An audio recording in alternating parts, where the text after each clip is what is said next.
Hello guys, welcome back to my channel SKS technical life. और अब इस video में हम स्टार्ट कर रहे हैं अपना थर्ड यूनिट। ठीक है, मैनेजमेंट इनोवेशन एंड एंटरप्रेन्योरशिप का।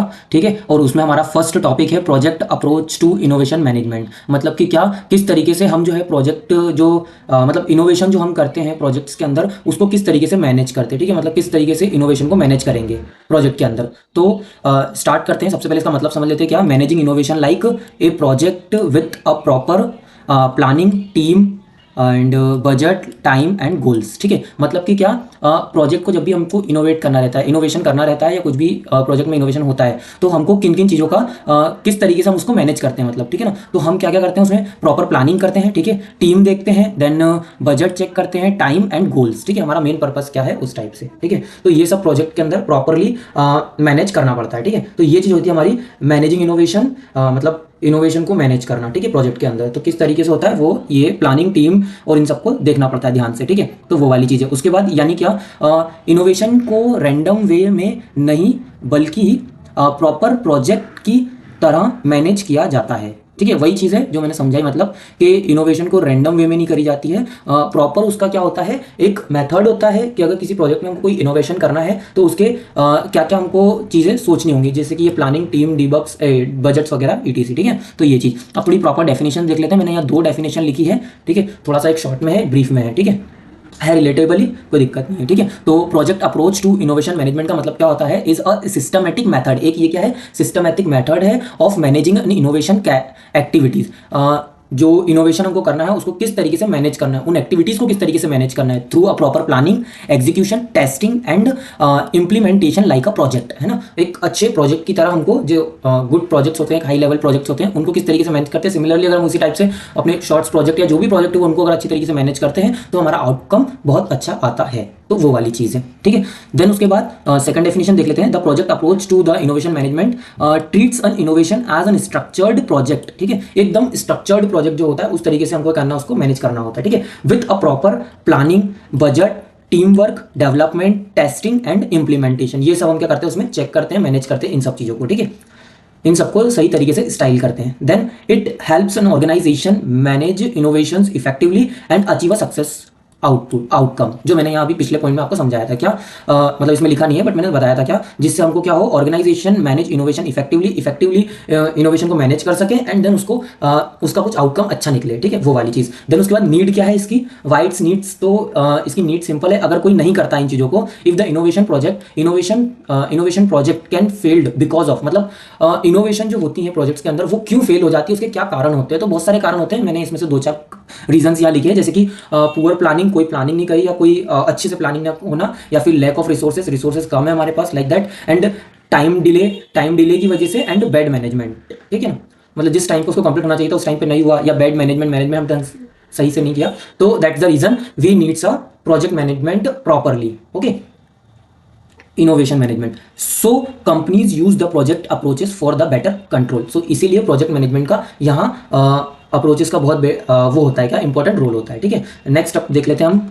नेक्स्ट है हमारा फ्लो, मतलब कि किस तरीके से होता है ये सब। मतलब अगर कोई प्रोजेक्ट इनोवेशन हमको करना है तो क्या होता है, सबसे पहले आइडिया जनरेशन होती है, देन उसके बाद उसके लिए प्लानिंग होती है, देन उसके बाद टीम फॉर्मेशन होती है। टीम फॉर्मेशन मीन सेंस, वैसे तो हम डीप पढ़ेंगे बट मैं फिर भी बता देता हूँ क्या है टीम फॉर्मेशन। मतलब कौन कौन सी टीम्स हमको लगने वाली है, किसका क्या वर्क रहेगा, लाइक दैट, है ना। देन उसके बाद डेवलपमेंट, देन टेस्टिंग तो सब समझते ही हैं कि जैसे हम कुछ भी फंक्शन या प्रोडक्ट बनाते हैं देन उसकी टेस्टिंग होती है, like that, and the final project हमको मिलता है। ठीक है, तो अब इनको थोड़ा सा डीप देख लेते हैं। जैसे कि जो main step in the project approach, heading रहेगी हमारी main steps in the project approach. तो प्रोजेक्ट को किस तरीके से हमको मैनेज करना है, उसकी क्या बेटर अप्रोच रहेगी। तो सबसे पहले क्या, आइडिया जनरेशन। आइडिया जनरेशन मतलब new innovation idea are collected. मतलब कि क्या, जैसे कोई प्रोजेक्ट है तो उसमें क्या, हम पहले जो भी हमको इनोवेशन करना है उसके अंदर, तो हमको उसके लिए पहले ना डिफरेंट आइडियाज सोचने पड़ेंगे, क्या इनोवेशन कर सकते हैं, उसके फायदे वगैरह, लाइक दैट। ठीक है ना, तो वो चीज़ होती है। देन एग्जांपल इसमें हम लिख सकते हैं, creating an AI based learning app. ठीक है ना, creating an AI based learning app मतलब हमको बस इनोवेशन सोचने वाली चीज़ है ना, आइडिया जनरेशन वाली चीज़ है। ठीक है,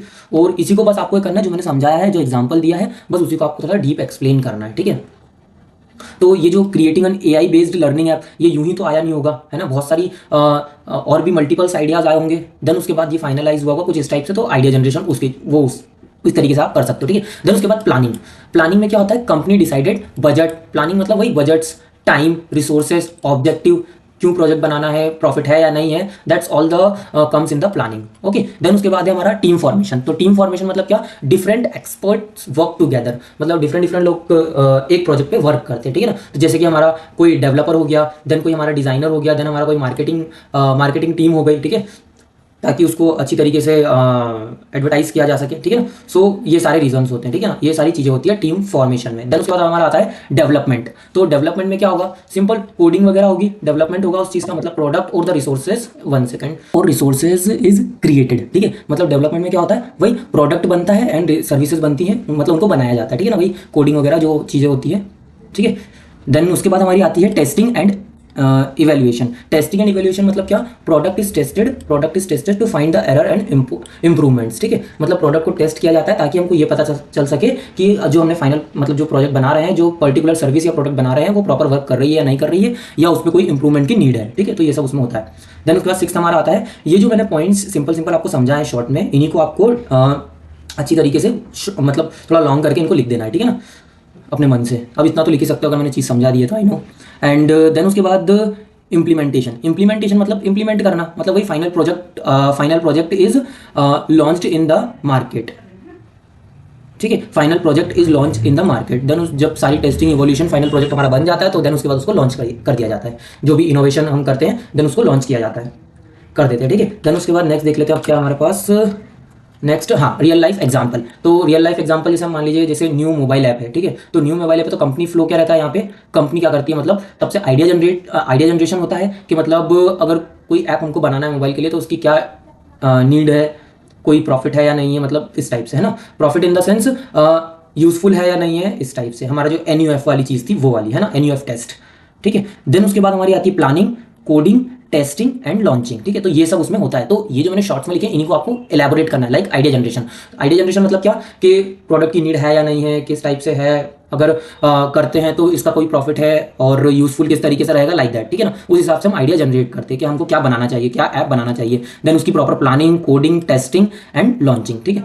देन उसके बाद this complete process is project approach to innovation management, और इसी को हम बोलते हैं क्या, हमारा project approach to innovation management, ठीक है। देन उसके एडवांटेज और डिसएडवांटेज देख लेते हैं। तो एडवांटेज क्या है यहाँ पे, बेटर प्लानिंग। अगर एडवांटेज में क्या है, बेटर प्लानिंग। अगर बेटर प्लानिंग होगी तो क्या होगा यहाँ पे, मतलब बेटर प्लानिंग होगी मतलब work become organized. Better planning मतलब वर्क एकदम ऑर्गेनाइज्ड रहेगा, और जब ऑर्गेनाइज रहेगा तो उसके बहुत सारे फायदे हैं, ठीक है। देन उसके बाद टीम मैनेजमेंट अच्छे से होता है अगर हम प्रॉपर प्लानिंग करते हैं, अप्रोच प्रॉपर इनोवेशन मैनेजमेंट के साथ वर्क करते हैं तो, ठीक है। देन उसके बाद रिस्क रिड्यूस होता है, problem can be identified easily. Then उसके बाद इफिशिएंट यूज ऑफ रिसोर्सेज, मतलब जो हमारे पास रिसोर्सेज है उनका इफिशिएंट यूज होगा, ठीक है, इसकी हेल्प से। Then money and the man power are properly managed, ठीक है, प्रॉपरली मैनेज हो पाएंगे, यही क्या इनके एडवांटेज है। एंड बेटर टीम कोऑर्डिनेशन, और बेटर टीम कोऑर्डिनेशन रहेगा, डिफरेंट डेवलपमेंट्स वर्क्स टुगेदर, ठीक है ना। देन उसके बाद डिसएडवांटेज की अगर हम बात करें तो टाइम कंज्यूमिंग होगा, मतलब टाइम ज़्यादा लगेगा, प्लानिंग प्रोसेस में टेक टाइम, एंड उसके बाद हाई कॉस्ट रहेगा, क्योंकि जब इतने सारे लोग होंगे, डेवलपमेंट टीम एंड अलग अलग फेजेस होगा तो पैसा भी ज़्यादा लगेगा। Large innovation projects needs large innovations project need an investment. तो जितना बड़ा इनोवेशन होगा उतना ज़्यादा हमको कॉस्ट तो लगेगी, ठीक है ना। देन क्योंकि डिफरेंट लोगों की उसमें नीड होगी, सो दैट। देन उसके बाद कॉम्प्लेक्स मैनेजमेंट, और सिर्फ लोग की नहीं, सर्विसेज एंड बहुत सारी चीज़ होती है। सो कॉम्प्लेक्स मैनेजमेंट मतलब request skilled managers and the coordination, ठीक है ना। Requires skilled managers and coordinations, ठीक है। इन सब की हमको क्या नीड होगी, सब लोगों की, ठीक है। तभी हम क्या कर पाएंगे, प्रॉपर मैनेजमेंट फुल प्लानिंग के साथ कर पाएंगे। और इसका सिंपल सा मैंने एक छोटा सा मतलब सिंपल एक्सप्लेन डायग्राम क्या है यहाँ पे। सबसे पहले इनोवेशन आइडिया होता है, आइडिया का इनोवेशन, देन प्रोजेक्ट प्लानिंग होती है, then execution and testing, and then successful innovation होती है, ठीक है। तो ये होता है हमारा क्या, पूरा का पूरा project approach to the innovation management, ठीक है। तो ये था हमारा पूरा फर्स्ट टॉपिक। मिलते हैं नेक्स्ट वीडियो में विथ नेक्स्ट टॉपिक।